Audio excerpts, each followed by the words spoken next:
ابھی ربیع الاول کا مہینہ آ رہا ہے، لائٹیں لگے گی محلوں کے اندر، خوب روشنیاں، اور گانے بجیں گے، ڈھول تاشے بجیں گے، جھنڈیاں لہرائے گی۔ بھائی یہ سب کیوں کر رہا ہے؟ نبی کی آمد۔ اچھا، تو نبی جن لوگوں کے اندر آئے جنہوں نے اپنی آنکھوں سے نبی کے چہرے کا دیدار کیا اور اپنا سب کچھ اس نبی پر قربان کر دیا، ذرا ان لوگوں سے بھی تو پوچھو کہ کیا تمہارے دل میں نبی کی محبت نہیں تھی؟ میں نے ابھی سنایا محبت کا عالم ابو بکر صدیق کے دل میں اور بیٹی ام حبیبہ کے دل میں، ٹوٹ کر محبت کرتے تھے، سب کچھ قربان کرنے کو تیار تھے آپ کے اشارے پر۔ تو اتنا بڑا نبی کے آنے کا دن میلاد شریف کیسے بھول گئے؟ صحابہ سے بہت بڑی چوک ہو گئی، ان کو سمجھ میں نہیں آیا، اور یہ 1400 سال بعد والے مسلمان کو سمجھ میں آ گیا کہ نبی کا میلاد کیسے مناتے۔ میں غلط کہہ رہا ہوں؟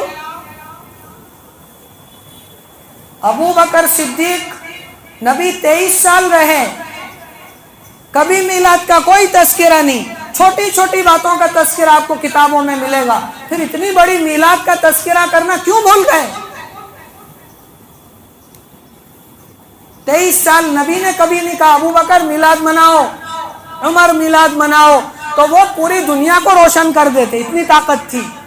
عمر 24 لاکھ مربع میل کا مالک تھا، حکمران تھا اکیلا، آج کے 15 ملکوں کا اکیلا مالک تھا عمر ابن خطاب، وہ چاہتا تو پوری دنیا کو روشن کر دیتا۔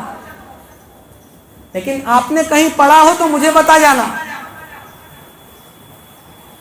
ابو بکر کی حکومت 2-2.5 سال، عمر ابن خطاب 10 سال تک رہے،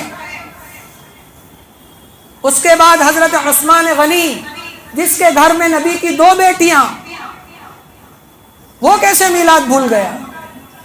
بیٹیوں نے تو یاد نہیں دلوایا، بیٹیوں کو بھی یاد دلوانا چاہیے کہ ہمارے ابا جان کی میلاد مناؤ۔ 12 سال تک عثمان غنی خلیفہ رہے، کہیں کتابوں میں نہیں لکھا ہے۔ علی رضی اللہ تعالی عنہ سب سے لاڈلی بیٹی، تمام دنیا کی بیٹیاں جس پر قربان، حضرت فاطمہ الزہرا رضی اللہ تعالی عنہ، حسن حسین کی ماں، وہ کیسے اپنے ابا کی میلاد بھول گئی؟ علی کو یاد دلا دیتی ہے کہیں نہیں۔ 1400 سال بعد کے مسلمان کو یہ میلاد سمجھ میں آئی، ایسے میلاد مناتے ہیں، جھنڈیاں لگاؤ، روشنیاں لگاؤ، جھنڈیاں پھیراؤ، راستے ٹریفک جام کرو، نمازیں چھوڑو۔ جو نبی جاتے جاتے کہہ گیا الصلاۃ الصلاۃ، نماز مت چھوڑنا، نماز مت چھوڑنا، اور اپنے ماتحتوں کے ساتھ اچھا سلوک کر، وہ نمازیں چھوڑ کر کے میلادیں منا رہے ہیں۔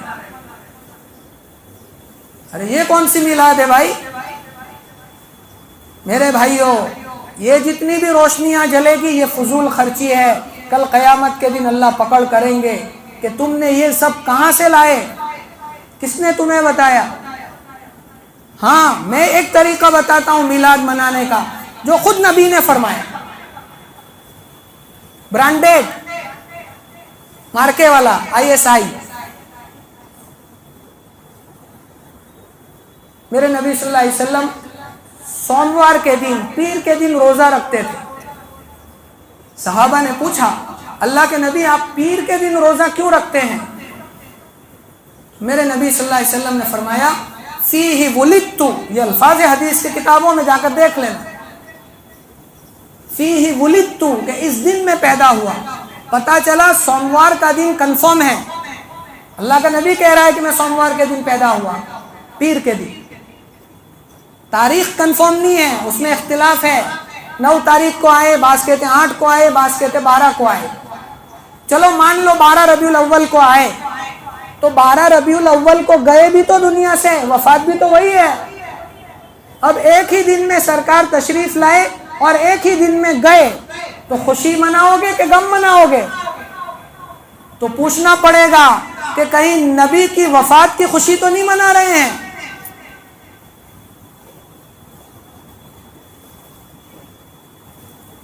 میرا نبی کہہ رہا ہے میں سوموار کو آیا تو اس لیے میں روزہ رکھتا ہوں، وَفِيهِ أُنزِلَ، اور اسی دن میں میرے اوپر قرآن کریم نازل ہوا، اس لیے میں سوموار کا روزہ رکھتا ہوں۔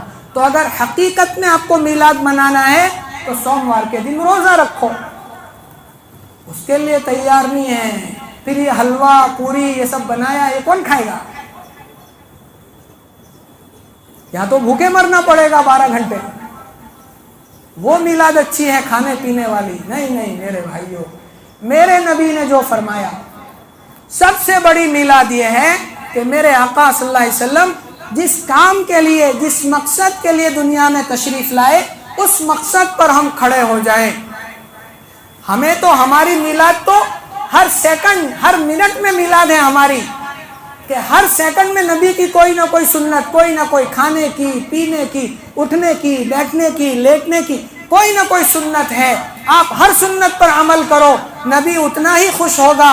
سنتوں پر عمل کرنے سے نبی خوش ہوتا ہے، فضول خرچی کرنے سے اور ڈھول تاشے بجانے سے، نمازوں کو چھوڑنے سے نبی کہاں خوش ہوگا؟ نماز تو نبی تو کہہ رہا ہے نماز تو میری آنکھوں کی ٹھنڈک ہے۔ آپ نماز چھوڑ کر ڈھول تاشے بجا رہے ہو تو نبی کی آنکھوں کو ٹھنڈک پہنچا رہے ہو یا تکلیف پہنچا رہے ہو؟ اس لیے میرے بھائیوں سنتوں پر عمل کرو، سنت شریعت کے مطابق اپنی زندگی کو لے آؤ، یہ نبی کی سب سے بڑی محبت ہے اور اس سے نبی سب سے زیادہ خوش ہوتے ہیں۔ اور نبی کے اوپر کثرت سے درود شریف پڑھو۔ میرا نبی فرماتا ہے جو کثرت سے میرے اوپر درود شریف پڑھے گا کل قیامت کے دن ہاتھ پکڑ لوں گا سیدھا جنت میں داخل کر دوں گا۔ کون سا طریقہ آسان ہے؟ یہ والا طریقہ، کوئی خرچہ نہیں، بیٹھ جاؤ درود شریف پڑھو، نبی کو خوش کرو اور جنت کا سرٹیفکیٹ حاصل کرو۔ اللہ سب سے پہلے مجھے پھر ہم تمام کو عمل کی توفیق عطا فرمائے۔ میں نے آپ کا وقت زیادہ لیا اس لیے معافی بھی چاہتا ہوں، لیکن یہ ٹاپک ایسا تھا کہ اس پر جتنا بھی آپ بیان کرو قیامت تک آنے والے بیان کریں گے، یہ کبھی ختم ہونے والا نہیں ہے۔ اللہ ہمارے نبی کی سچی محبت ہمارے دلوں میں پیدا فرمائے اور سنت شریعت کے مطابق ہمیں زندگی گزارنے کی توفیق عطا فرمائے۔ آمین وآخر دعوانا الحمدللہ۔